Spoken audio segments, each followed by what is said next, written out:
Edhe sotme do të ketë një personazh që do të na motivojë atë çka përfaqëson. Bëhet fjalë për Axel Sauski, që ka lindur në Gjermani dhe ka pasur një fëmijëri të vështirë në atë çka përfaqësonte edhe pjesa e politikës që kishte në një moment apo në një tjetër. Megjithatë, do duhet një kohë gjatë për të folur për një person të tillë që ka pasur ndikime të shumta të her pas hershme në të gjithë arenën, dhe duhet treguar kështu qasjen e tij të biznesit. Po thonim që kishte vështirësi përgjatë kohës ku ju desh të rrite edhe të bënte ndryshime, qoftë nga pjesa ekonomike apo gjithçka tjetër që kishte planifikuar në karrierën e tij. Megjithatë, ai arriti të merrte virtytet më të mira nga familja e tij. Nuk trashëgoi para, ama arriti të trashëgonte disiplinën, besimin në dije dhe vlerësimin e pronës. Këto duket sikur ishin tiparet që e bën të formsohej dhe të dallonte në të gjithë tregun. Megjithatë, flasim për formimin akademik, që për të ishte një nga gjërat më të rëndësishme që duhet ta bënte që në momentin e parë, dhe kështu bëri në fakt. Vendosi që arsimimi ishte një nga fushat kyçe në cilën do të investonte fillimisht, dhe më pas të kishte mundësinë të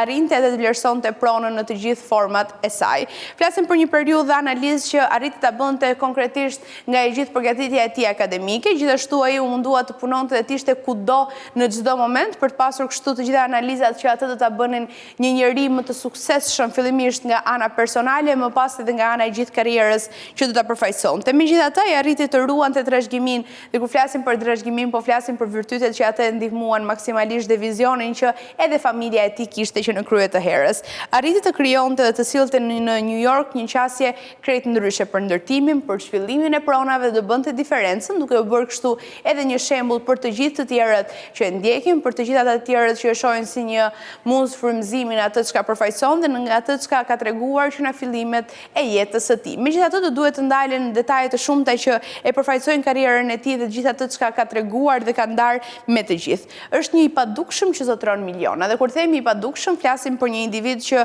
ka vendosur të jetë larg mediave, ka vendosur të jetë larg gjithçkaje që mund të duket dhe shfaqet, sepse mendon që ndërtesat e tij janë mjaft të sigurta, janë mjaft të larta dhe mjaft të rëndësishme, të shfaqshme për të bërë diferencën dhe për të qenë ato që duken më shumë se sa emri i tij. E më pas kur të kontrollohet dhe kur të kërkohet për këfshihet pas këtyre ndërtesave, pas këtyre qasjeve kaq të rëndësishme që bëjnë diferencën, do arrin të kuptojnë edhe të njohin edhe këtë personazh të suksesshëm. Megjithatë, ai pati sfida të shumta. Po thonim që pasuritë e paluajtshme dhe ky treg është mjaft i vështirë dhe është i mbushur. Kur flasim sidomos për tokën e premtuar, siç e kemi konsideruar her pas here në biseda, sigurisht që konkurenca është e shumtë, konkurenca është e fortë dhe duket sikur kjo është një nga gjërat që do të ndihmojë më shumë dhe do të na bëjë edhe më të fuqishëm në atë çka përfaqësojmë. Megjithatë, dukshëm ka qenë një person që ka qenë i vendosur që në krye të herës, po i përmendim virtytet që kishte nga familja, e më pas do i ndikonin nga dita e parë deri në ditën e fundit që mund të jetë duke punuar dhe duke ndikuar maksimalisht në këtë fushë. Megjithatë, unë besoj dhe jam e bindur që gjithë secilit prej nesh në një moment apo në një tjetër do i duhet një detaj nga jeta e tij për të vazhduar para, ose të paktën mund t'i kujtohet si një